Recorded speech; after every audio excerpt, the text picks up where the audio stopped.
It's time for another episode of the Shaun Tabatt Show, a podcast where I connect you with thought leaders from across the globe, digging into some of my favorite topics like personal development, marketing, spirituality, and pretty much any other shiny object that happens to catch my attention. Today, my special guest is Christian Widener, and we're going to be discussing his new book, The Temple Revealed: The True Location of the Jewish Temple Hidden in Plain Sight. Christian, it is truly an honor, sir. Welcome to the show. Thank you so much, Sean, for having me on. I really appreciate it.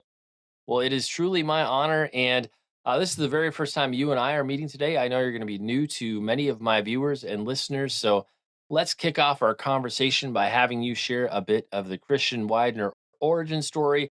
Feel free to tell us about your superpowers, your special abilities, whatever we need to know about you. Share that with us now. All right. Well, I grew up in a Christian home where studying the Bible, looking at commentaries. In fact, we had a pulpit commentary set on the shelf. So the idea of, hey, dig into the word to find answers was always something that I grew up with. And then I'm a mechanical engineer by training. So anybody who's gone through something, once you get a PhD, if you spend that much time in school, you like to study. I mean, so it's, just comes with the territory. Um, and then being in a secular campus also, like if you're walking your faith, and you're talking to people, it's going to get challenged. And particularly as a science guy, I would get asked about like, you really believe in a literal creation, you believe in Noah's Ark, and so those kinds of things, you either, just kind of soft pedal those and go, well, I don't know how it worked. Or as an engineer, it's like, no, I better have an answer for that. And so kind of just being in that environment, I was an adjunct teacher. After getting my PhD, I spent 8 years as a tenured faculty member at the South Dakota School of Mines and Technology. So a long time of getting questions, thinking questions, science, rational questions. And I've always been interested in Bible prophecy. So about 12 years ago, I started, actually, John MacArthur sent out a book because the time is near, kind of a little friendly work through the book of Revelation. And I thought, you know what, things are getting a little they do seem like they're getting worse. And maybe we are in the last days. I kind of always felt like that, even from when I was a teenager. But I needed kind of a refresher because I think a lot of people, maybe have read Revelation, but they're not always studying it all the time. And as I did that, I started kind of, doing more and more investigation. I ran a Bible study for college students for about a year and a half, where we'd meet Friday nights and they'd come over, about 8 o'clock as I'm starting to put down, our first baby, then to sleep. And we'd go till 1 in the morning, 2 in the morning. So, I mean, you're talking about very serious time digging in to the scriptures. And part of that kind of started looking at the temple because I think that you see this interest in the temple. And so I started getting interested in that as well as just prophecy in general. So 12 years, more or less, I've been really working on, just my own understanding. What can you look for? The temple location in particular became just something that I couldn't let go. So I just kept buying, additional sources and I'd read more stuff. And so that's kind of how that developed. But it's in the flavor of just this overall, let's use reason, let's study the scriptures, let's see what's hidden there. I'm also, or was a fan of Chuck Missler's, who's another guy that, the things that some people might gloss over, he goes, no, look, let's dig there. There might be something important. And so I think a lot of those things sort of formed and shaped me. The Truth Project, I went through that. And I think that was a really eye-opening experience that made you start to question the interpretations, the way things being handed to you, this idea that you need to go back and dig into the original stuff yourself. Don't trust what somebody told you about history. Go read what Jefferson, what Washington, what did those guys really say themselves before you just take those things for granted and just, whatever interpretations being spoon fed to you. And so all those kind of have come together to make me someone who's generally skeptical now of what the experts say unless I've confirmed it, because there's a lot of, I believe in a young earth creation. I think you can prove that. And look, the scientific world, they would laugh. I used to get laughed at all the time on a university campus. They'd be like, you can't believe in a young earth. Like, no way. And then, I would go and discuss with them. And, generally that wasn't, it's hard to overcome people's core, assumptions and worldviews. That's not an easy, but, I'm comfortable with that. And I like, if we're going to have a reasonable discussion, let's discuss the evidence. And you have to be able to do that on a college campus if you want to talk to people about controversial subjects. Otherwise, you just avoid them, right? And just don't cover anything like that. And in terms of the kind of, I guess I would use the phrase going down the rabbit hole for this topic. Did some of your training as an engineer was that helpful in terms of being exacting, or I'm curious how the disciplines you learned through your studies and teaching, how that played out into this project? Sure. Yeah. So my whole career as a PhD, I was doing research, and that's all things that you have to, the dots have to line up, right? You can't present how you wish the data turned out. It's always what the data. And so, people, you can have problems with bias. Every researcher has something that they would prefer the outcome to be on personally, but they have to do the work and they have to separate those things. And some people do that well, and some people don't do it well. But in engineering in particular, you're really going to get called on the carpet if you don't do that well, right? These are like real things. They're testable. Somebody else can do it. So you really have to have that discipline to make sure that you're only showing what the data shows and not what you wish it showed. And so I think that does help, because some of the things in archaeology and other stuff are a lot softer in the way you're interpreting, and there's not a lot of challenge against those ideas. And so people can propose things that if you really read it and you kind of, for me, if I put a detailed, well, how's that going to work? They're not, reasonable, but these are published, they're accepted, and so that just, the more I dug, the more of those things I saw, I'm like, this is much softer, and more vulnerable than they're saying. So a lot of these arguments, I found the arguments to be, a lot of them to be house of cards types arguments that you just attack one of the base assumptions and the whole thing falls apart, which is of course why it has to be vigorously defended. Right? When you have a house of cards, you got to really make sure no one gets close to it. No one's allowed to touch it because it is going to fall down. And you see that with things like evolution, climate change too. People are like, oh man, we can't believe he's a climate change denier. I'm not denying the climate changes, right? I'm questioning the assumptions that are behind the interpretations of those data. And that's a whole different subject. So we won't go there. But on all those things, it's what does the data say? And then what are you doing as an interpretation? And so I think those need to be very clearly separated, and they're often not. So just because I tell you, even if I say claim, expert status as a PhD, well, my opinion is this, that doesn't make it fact, right? So I need to explain my assumptions. I need to explain my, why I deduced what, and then, give you the opportunity to decide whether I've done that well or not based on the evidence. And I let you see the evidence too, so that you know what I'm making that conclusion on. But I didn't see that as I was going through the data. And I thought, once I really got into it, it was just a hobby of interest of mine until I started. Well, back in April 2019, I really felt like from the Lord that I had this, kind of go forward push in my heart to start writing. And at that time, I thought I could prove the case, not throw out another opinion, but actually make a reasonable proof. Like, hey, if you want to make a decision based on what's, probable, and what is reasonable, then we can make a case and we can come, to a decision. Because there are certain things, like especially the ancient past, you're never going to have 100% of the data to make a perfect argument. And the same thing in the courtroom. You often, someone commits a murder or something, you often don't have all of the evidence that you wish you had. You don't have it actually on video, the whole crime. You just have certain things. And if you've got enough evidence, you should be able to convict somebody without, just because you don't have perfect evidence.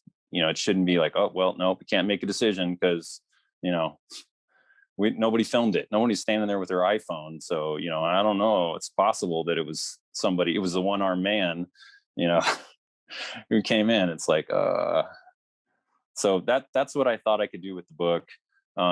It's, now up in the court of public opinion. I hope even the court of scholarly opinion and rabbinic opinion eventually. But I think it's true and defensible. And I hope people challenge me on that, get the book, and really, read the case that I've made. Well, and in terms of biblical archaeology or archaeology in general, it's still a relatively young discipline or science, and so I feel like we're still well within a normal range of time for people to. Not that you can't bring new arguments at any time, but Right. as a discipline, it's still kind of a new kid on the block, if you will. I want to get back to some of the assumptions about the Temple Mount and temple Hmm. location, but uh, first, I'd love to have you talk to us about the prophetic significance of rebuilding the temple, because in certain circles, I've seen this topic talked about a lot through the years, and Yeah. then other church circles, nobody's ever heard of this, or they're like, why should I even care? So, in terms of prophetic significance of a new temple, why is that important? Hmm. There are several Old Testament passages which really seem to describe a temple in the last days. And something after, like, for example, Amos, I believe it's 9:11, says, in that day I will rebuild David's fallen sukkah, or his fallen tent, and I will restore it. I will rebuild its walls, restore its ruins, and rebuild it as it was in days of old. Um, that could be a reference just to some kind of tabernacle tent, because that's the word that it uses. But because it says ruins and rebuild it, um, and its walls, that really makes it sound like the David's sukkah is just a euphemism for the temple. Now, those are two reasonable interpretations, and you can say, hey, one way or another. The future will certainly prove what if we see a temple. I mean, my case is basically, if we see a temple rebuilt, I'm going to say, well, look at that verse, and yes, it says sukkah, but that's just a euphemism for if we see a tabernacle that's set up, and something happens in that tabernacle, then I'll go, oh, well, I guess it really meant, generally it's just referring to the rebuilding of the general area or something. Because God's word is always going to be proven true. I'll stand on that. But I don't believe I have a perfect imagination for exactly how God is going to fulfill his word in the future. So I try to keep a very open mind about saying how it's going to happen, because I don't necessarily know all the variables to be able to make such a, pronouncement. But I feel very comfortable saying that verse is going to be, fulfilled. I just don't necessarily know how. But you have words like that. In Daniel 9:27 is probably the biggest Old Testament proof text, which talks about the last 7 years, the final week of years, and that in the middle of that they would halt the sacrifice, and on the wing of the temple they would set up the abomination that causes desolation. And in case we weren't quite sure that that's being talked about for a future event, Jesus in Matthew 24 says, when you see the abomination of desolation spoken of by the prophet Daniel, then let the reader understand. So again, pointing us into the future for a proper interpretation of Daniel. And Paul in Second Thessalonians also, I think it's chapter 2, but says that, when you see the, what is it, the Antichrist, but when he sets himself up in the temple of God and declares himself to be God. And so you go, oh, since it says temple of God, I don't think they're just saying any temple, right? But it's actually God's temple. There's verses in Deuteronomy that say, only sacrifice in the place that I will show you. Looking forward, that became, of course, the Temple Mount. There are verses in Ezekiel 43 that says, son of man, this is the place for the soles of my feet and for my throne, where I will dwell among the Israelites forever. This talking about the temple. So the Ezekiel temple is also a future temple that we see. So there's a lot of scriptural evidence for a future temple and a time that, people have a hard time with that temple concept, because we are the temple of God. We're being made into living stones. But there are physical realities and there are spiritual realities. And so, we're obviously not actual stones, and so he's clearly talking about a spiritual thing and part of a future temple from heaven that's, where we are joining um, with that heavenly temple. There's always been and always will be a heavenly temple. So, I think people want to pick a certain idea when it, actually, I wrote a blog post on the 7 temples in the Bible, kind of just listing, hey, there's actually 7 temples that are sort of described. Some are physical, some are future, some are past. So we shouldn't get hung up on there can't be a temple in the future. God's done with that. He destroyed it.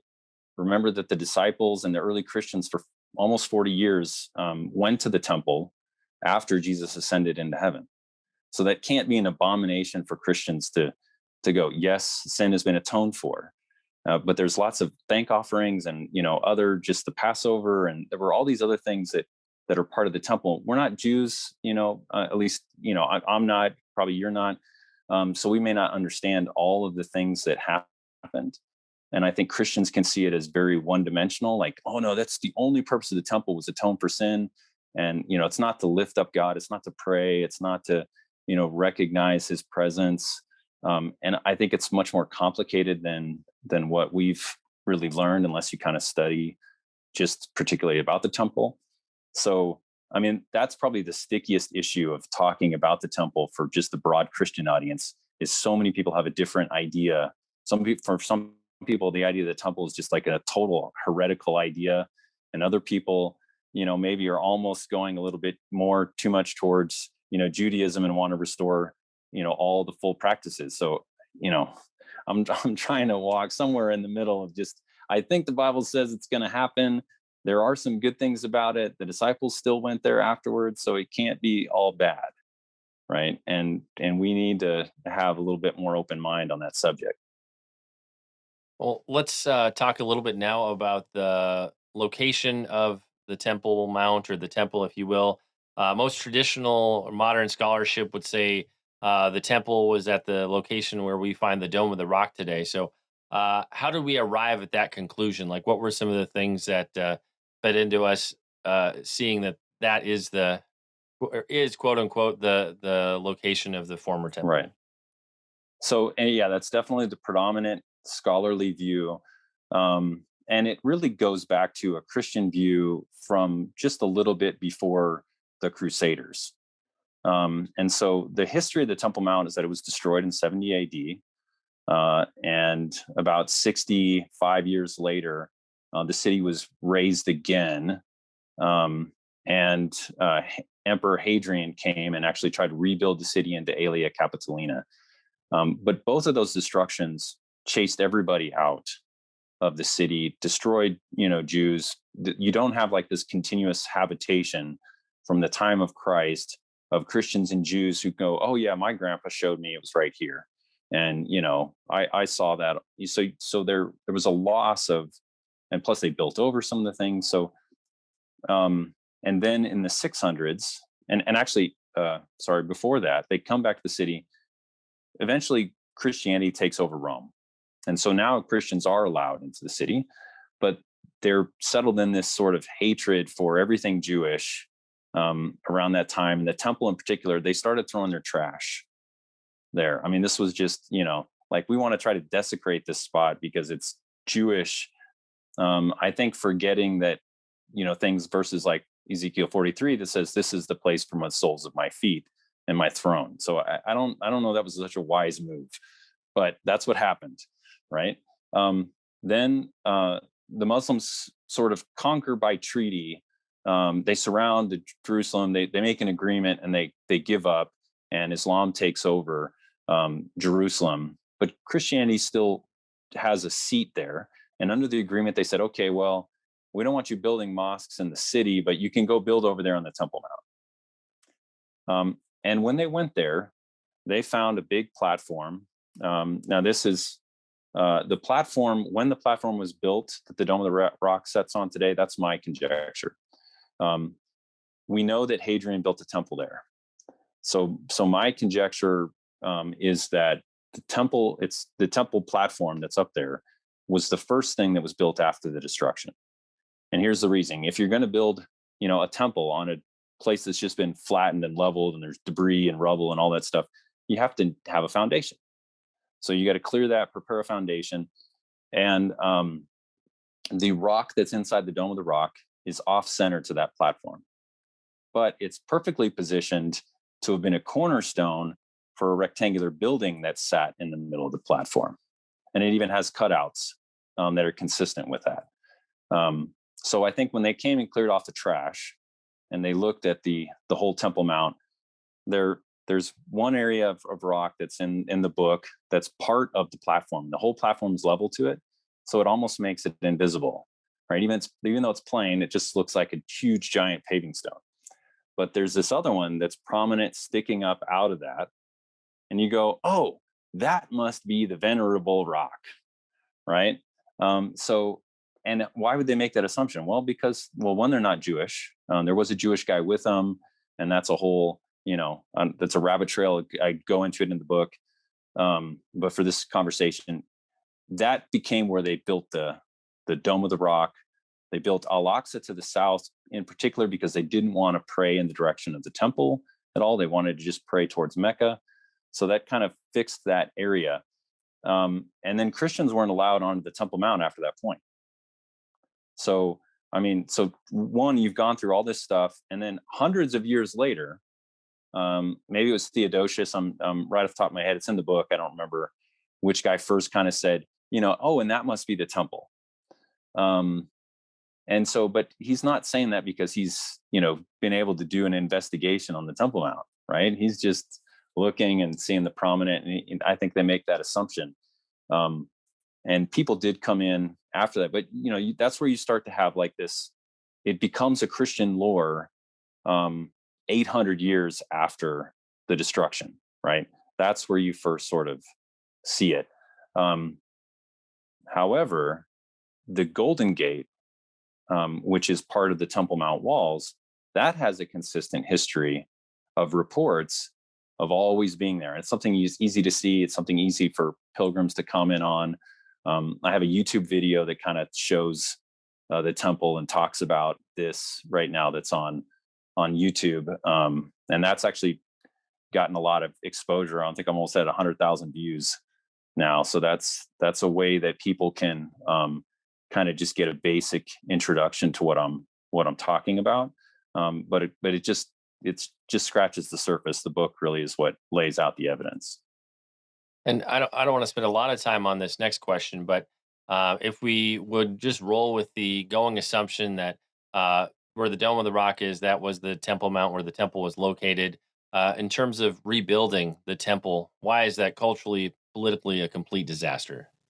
Yeah, you're just without like full on war, and we don't care what you say, and we'll go toe to toe with you over it. You're not going to be able to take down a historic structure like that and rebuild the Jewish temple in its place. That will also be opposed just by the rest of the world. That's just like culturally right now, that's a huge no. That Dome of the Rock has 1,300 years of history.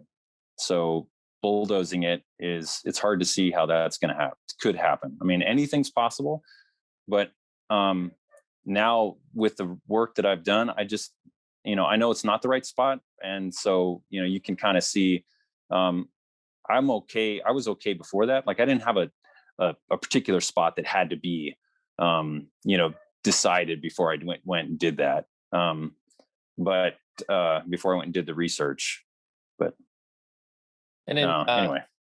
in terms of the case you make in the book, walk us a little bit kind of through your journey of discovery where you're like, oh, there could be this alternative location for the temple. And then like walk us through kind of like your top three evidence of why the location you propose in the book is the true location of the temple.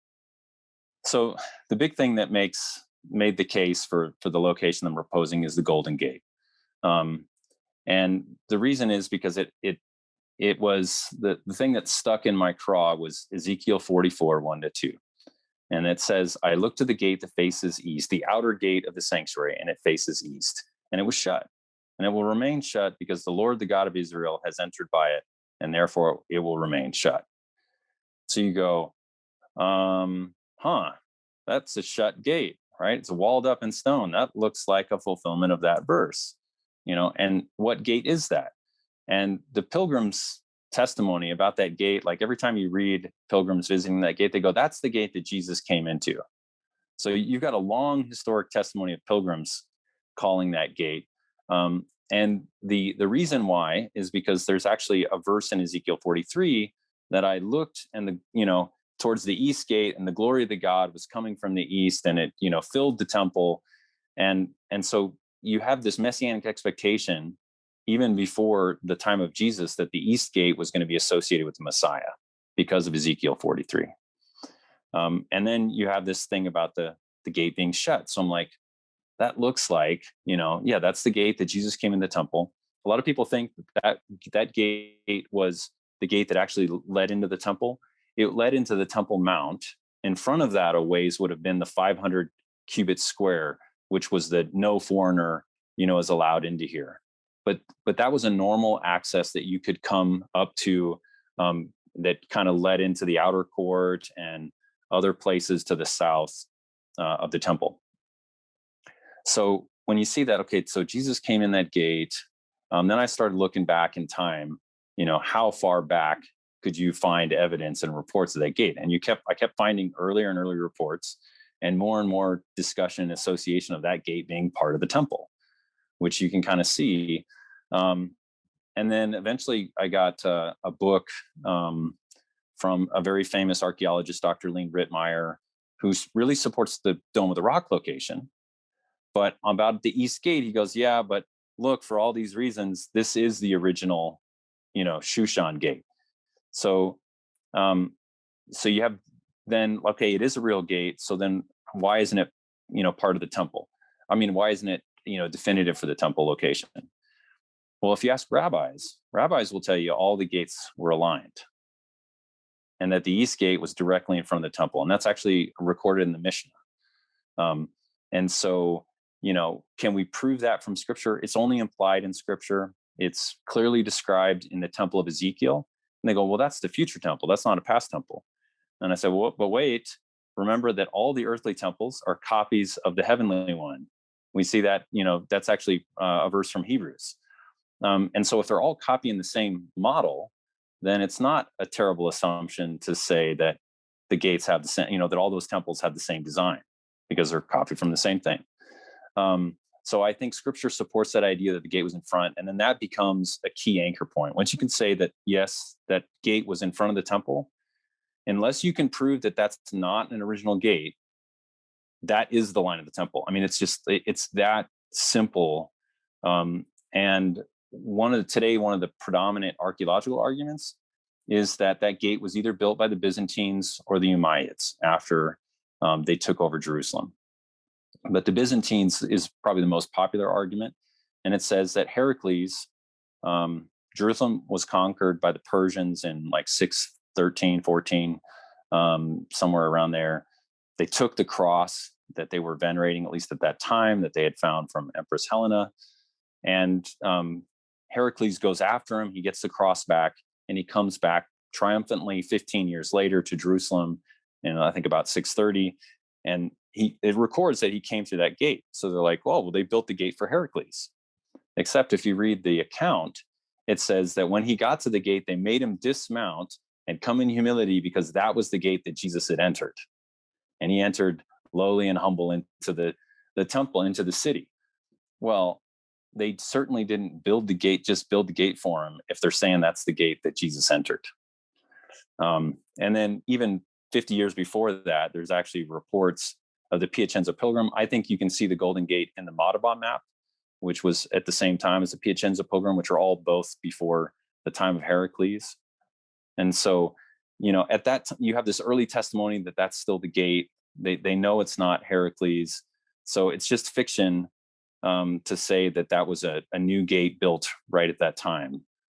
It's it's denied even by the very testimonies they're trying to use to prove it. So I don't know how that got footing, except that, sometimes when you want to prove your point, you see whatever you want to see. And I know that I could be accused of doing the same thing. But if people get my book, they'll see I put in the whole quote. So like, you think I took it out of context? You don't think it's right? Well, here's the whole quote and here's the reference. You can go look it up, to make sure I even quoted it correctly. Because I think true truth is not a debate, right? It's just finding it and then, everybody reasonably looking at that go, oh, well, yeah, that is what it says. So I'm not trying to do any sleight of hand or, pull any fast ones. And in terms of the actual location you're suggesting is where the temple was located and, should also be rebuilt. Like, is there any structure or anything in that spot today? Yeah, so that there is a flat area of bedrock. And whenever you're talking about where was the temple, it should start with the question of, well, how was the temple located in the first place? And that answer is Second Chronicles 3:1. And Solomon began to build the temple of the Lord on Mount Moriah, on the threshing floor of Aruna, the place provided by David. Um, and so you go, oh, he built it on the threshing floor of Aruna. Well, one of the really popular ideas right now is that the temple actually was down in the city of David. And one of the reasons why that just isn't reasonable is David won the city of David by conquest. He's the king. He conquers the city. Everything in that city he owns, right? He just won it. But when the avenging angel, it says it was up above, he looked up above him, which could be straight in the air or it could be north and physically up above, which is what I think it's saying. And he saw the angel and he went and he had to buy the threshing floor of Aruna from Aruna the Jebusite. He paid two prices. One was 50 shekels of silver and another was 600 shekels of gold. And those two prices are like different by, roughly 144 times, something like that. So, it's $1 million if you're going to try to, put some kind of figure on it. It's a huge purchase of land. One bought the immediate threshing floor area and the oxen, and the other ended up just buying the entire. It says it paid 600 shekels of gold for the site. So he didn't buy $1 million worth of property inside the city that he already owned. He bought that outside, and threshing floors are near the fields. So you're talking about a remote area close by, but outside the city. And that's where he started to build. So you go, what's a threshing floor? It's a flat area that you can take a threshing sledge and separate the wheat from the chaff over the grain. And that can be dirt, it can be, stone, but the Bible talks about, that this is the rock, this is not going to be moved. The Jewish traditional understanding is that this was bedrock. And I think that's a reasonable inference from scripture, even though it's not 100% clear. And there are solid stone threshing floor surfaces in Israel that you can reference. All right, so you're looking for something that's flat. And like I said, the whole platform of the dome of the Dome of the Rock that's on the Temple Mount, it is leveled to this huge 10-foot diameter or so area of bedrock, and it's pockmarked, but I mean it's crazy flat. That can't happen by accident. You actually, what it means is that floor was that the bedrock was there before, and they set the floor level to the bedrock floor. You go, well, why would they do that? Well, because you come back, the temple's been totally destroyed. You're trying to figure out, where you can build your temple to Jupiter for Hadrian. And you go, hey, look, there's a big old flat area. Let's use that as a reference for our floor, right? If you're an engineer, that's an easy thing. You go, oh yeah, there's a reference for me. Now I need something that's flat and straight to measure off of and create levels. Here's my datum that I'm going to use for laying the platform. And so it doesn't make sense for any other place. It's up in the northwest corner. It's not part of other structures and that kind of thing. But like I said, it's a perfect reference point for making the whole platform. And the whole platform is huge. I mean, it's a big work. to do something like that. And if you look, that flat area bedrock that matches what you would expect for a threshing floor is perfectly in line with the Golden Gate, within like plus or minus a meter, which is kind of like the resolution of the satellite imagery that I used to line it up. So, you go, huh, okay, well, what's the odds that that happened by accident? And again, I'm an engineer, a little bit of a nerd, so I'm going to calculate what's the probability, and just based on an area fraction, the fact that could it be there and not why not anywhere else that you might have a feature like that, and it was a 0.07% chance of happening by accident. But the way to really grasp what that means is that means it's a 99.93% chance that it's not a coincidence. And that should then start, as you start, what I started with, reasonableness, you know, um, yeah, you have someone's fingerprints, and the fingerprints on of this guy, on the murder weapon are a 99.93% match. And you're like, well, but there's a 0.07% chance that it was somebody else. Is that reasonable? Right? Or are you going to go, no, 99.93% match? I'm pretty good with convicting him. So I think those are kinds of arguments that have never been made before, that I've found, that I think should help provide some confidence in making a location determination, something definitive and beyond just well, hey, here's another idea about where it could be. So if we're willing to accept a situation where the temple was located someplace not exactly where the Dome of the Rock is today, do you feel like there's a scenario where rebuilding this new temple could actually happen peacefully? I do, and I spend a chapter on that. Um, so one way that you could do it is really to sort of divide out the northern third, and that you would have the Dome of the Rock and Al-Aqsa Mosque in the south. And there are some good ways that you could provide access to that area. There's nothing there. It's an open, flat area, so it's totally buildable. Um, but the politics are the real problem right now. Uh, but these Abraham Accords that have been going on, if people haven't been paying attention to that, it's incredibly significant. Um, if that process continues, I would say that everybody who's looking for um, a confirmation of the covenant with the many should be looking at the Abraham Accords, and paying attention to what kind of significance that could have.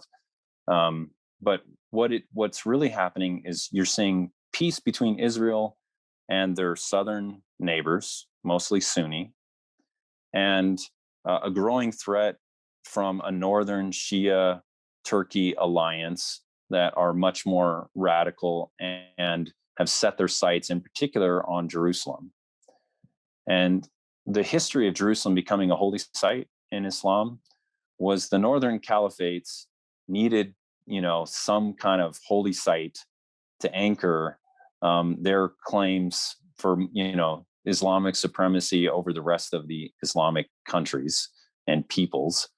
And so they needed some kind of holy site. And it was determined, in fact, Islamic scholars are making this argument, not me, that it was really after the life of Muhammad that they said that the furthest mosque was Jerusalem. And that before that time, even though it was relatively early, it wasn't what everybody understood as the furthest mosque. All right. And what that does is it undermines the claim for a holy site for their enemies, Iran and Turkey, at this point, the way they're posturing. And it elevates the holiness of Mecca and Medina. So if you're Saudi Arabia, for example, and you control Mecca and Medina, I mean, you don't need another holy site. So who cares what happens to Jerusalem?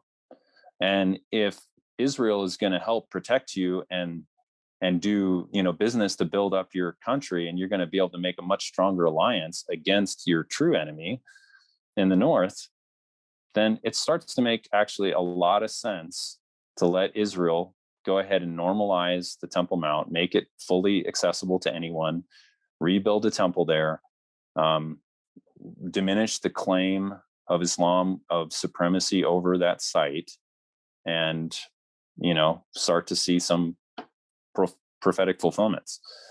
Will that happen? I mean, I would just say it can. Things are moving in that direction. I think something is going to allow it at some point in the future, and the things that are going on right now would be able to do it if God's willing, and if things continue to move that way. I think as we look at the broad scope of what we've seen happen throughout the world, news, cultural shifts, and everything else in between, it indeed feels like we're in apocalyptic or a kind of end times kind of scenario uh, sort of days. So anything's possible, I Yeah. think, with where we seem to be Yes. heading. Um, Yeah. in terms of the reader's journey with the book, it's a fascinating journey for people who are really into prophecy and location of the temple, archaeology. There's a lot for that sort of a reader to encounter there. But when Thank you. anybody spends the time, they get to that last page. Like, what's the takeaway? How do you hope you've impacted them through their time spent in the book? So I hope people really come away with an understanding that you can test the scriptures, right? You can trust what's said there, um, and while we may not, perfectly know the future, we can look back in the past and we can see that He's fulfilled His word. And I have quite a few kind of things that I think probably a lot of people have missed that I think have been prophetic fulfillments that haven't been, talked about on in popular, sources. So I hope they check that out. Um, but I hope that they see that we are in a time where those prophecies could come to full fulfillment, right? And I think that's always about, if you hear the call for the bridegroom, to get ready and to make sure you have oil in your lamp, and you've trimmed the wick and all that. That's a good thing. And even if it turns out to be a false alarm, you know, it's getting ready is never a bad idea. We should live as though the Lord could come back at any moment. That keeps us in the right spirit, keeps us hoping for the future, keeps us thinking about the world, the kingdom that's to come, and not the kingdom that we're trying to build right now. So all those things, I think, put our focus in the right place. But I like to think about, when you're looking for prophetic fulfillment and you're trying to decide if the Bible tells us that, it's like saying, hey, this truck's going to come and it's going to have, a red stripe down the side, and it's going to have something on it. And the driver's going to be wearing a blue hat, with white gloves, and, several other things that are described. And you look off and you go, oh, look, that looks like it's a white truck. Well, you can't guarantee that's it, but if you're expecting a truck, then you start like getting ready, because maybe it's going to come here. And the closer it gets, the more details you can see. And if at some point it gets close enough to see that, oh, it's got this, details that prove that that's not it, right? Then you go, oh, well, no, I thought it was the truck, but it isn't. But you don't stop looking for the truck, and you don't give up that the truck is ever going to come just because that particular one wasn't the right one. So I think, we got to be wise. We have to know what to look for, and we just keep, watching. Right now, there's things that people should be watching. So I hope that that inspires them, to look up, because I do think our redemption could be drawing near. And Christian, in terms of the listeners, the viewers connecting with you, finding out more about your book, where can we discover you on the web? So I have a website, endtimesberean.com. That's endtimesberean, all one word altogether. And I also have a video. If you do a search on YouTube for The Temple Revealed and maybe my name, Christian Widener, you should definitely find an introduction to the book and some links. But I do hope people will check out my blog and see some of the things I've written about. And like we do with every episode, we'll have links in the show notes, places where you can connect with Christian and pick up your very own copy of his new book. It's time to bring this episode of the Shaun Tabatt Show to a close. Many thanks for being a part of my conversation with Christian Widener.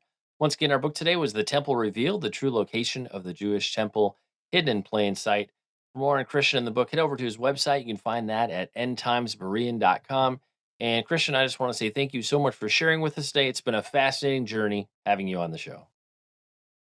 Thank you so much, Shaun. I really appreciate it.